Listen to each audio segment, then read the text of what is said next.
బంగారు కవచం మరియు సాక్షీభూతుడైన వీరుడు.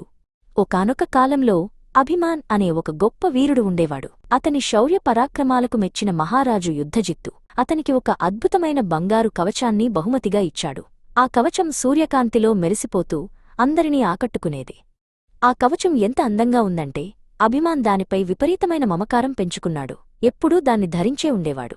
రోజులు గడిచే కొద్దీ ఆ కవచం తెచ్చే కీర్తికి అతను దాసోహమయ్యాడు. అది తన శరీరంలో ఒక భాగంగా మారిపోవాలని ఆ కవచాన్ని తన శరీరానికి చాలా బిగుతుగా అమర్చుకున్నాడు. ఒకరోజు భయంకరమైన యుద్ధం సంభవించింది.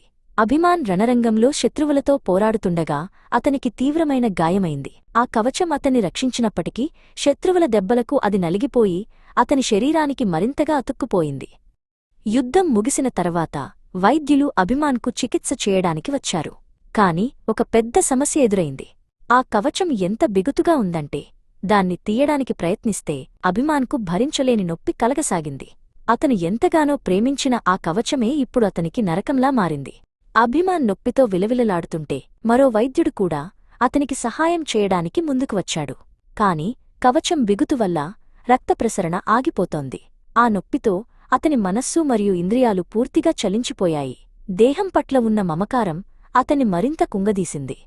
అప్పుడు విదిత్ అనే ఒక జ్ఞాని అయిన సన్యాసి అక్కడికి వచ్చాడు. అభిమాన్ పడుతున్న బాధను చూసి, అభిమాన్, నీ బాధకు కారణం గాయం మాత్రమే కాదు, ఆ కవచమే నీవు అని భ్రమించడమే. ప్రాపంచిక ఆకర్షణల వల్ల ఈ వస్త్రాన్ని నీ శరీరానికి మరీ బిగుతుగా బంధించుకున్నావు. అందుకే దాన్ని వదలలేకపోతున్నావు అని ప్రశాంతంగా చెప్పాడు. సన్యాసి విదిత్ ఒక రహస్యాన్ని బోధించాడు. నొప్పి వచ్చినప్పుడు దానితో పోరాడకు. దానికి బదులుగా ఒక అడుగు వెనక్కివేసి సాక్షిగా మారు. ఆ కవచాన్ని వేరొకరు ధరించినట్లుగా ఆ నొప్పి కేవలం ఆ కవచానికి మాత్రమే అని భావించు. నువ్వు ఈ దేహం కావు, నువ్వు కేవలం చూసే ఆత్మవు అని వివరించాడు. మొదట్లో ఇది చాలా కష్టంగా అనిపించింది.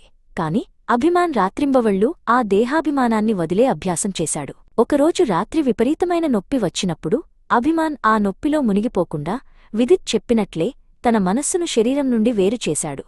కేవలం ఒక సాక్షిగా మారి ఆ నొప్పిని చూడటం ప్రారంభించాడు. ఆ క్షణంలో అభిమాన్ మనస్సు సర్వశక్తి సంపన్నంగా మారింది. నొప్పి అతనిపై పట్టు కోల్పోయింది. అతను తన కవచంపై ఉన్న మమకారాన్ని, భయాన్ని వదలగానే అతని కండరాలు సడలిపోయాయి. అప్పుడు వైద్యుడు వచ్చి చాలా సులభంగా, ఎటువంటి నొప్పి లేకుండా ఆ బంగారు కవచాన్ని విప్పగలిగాడు.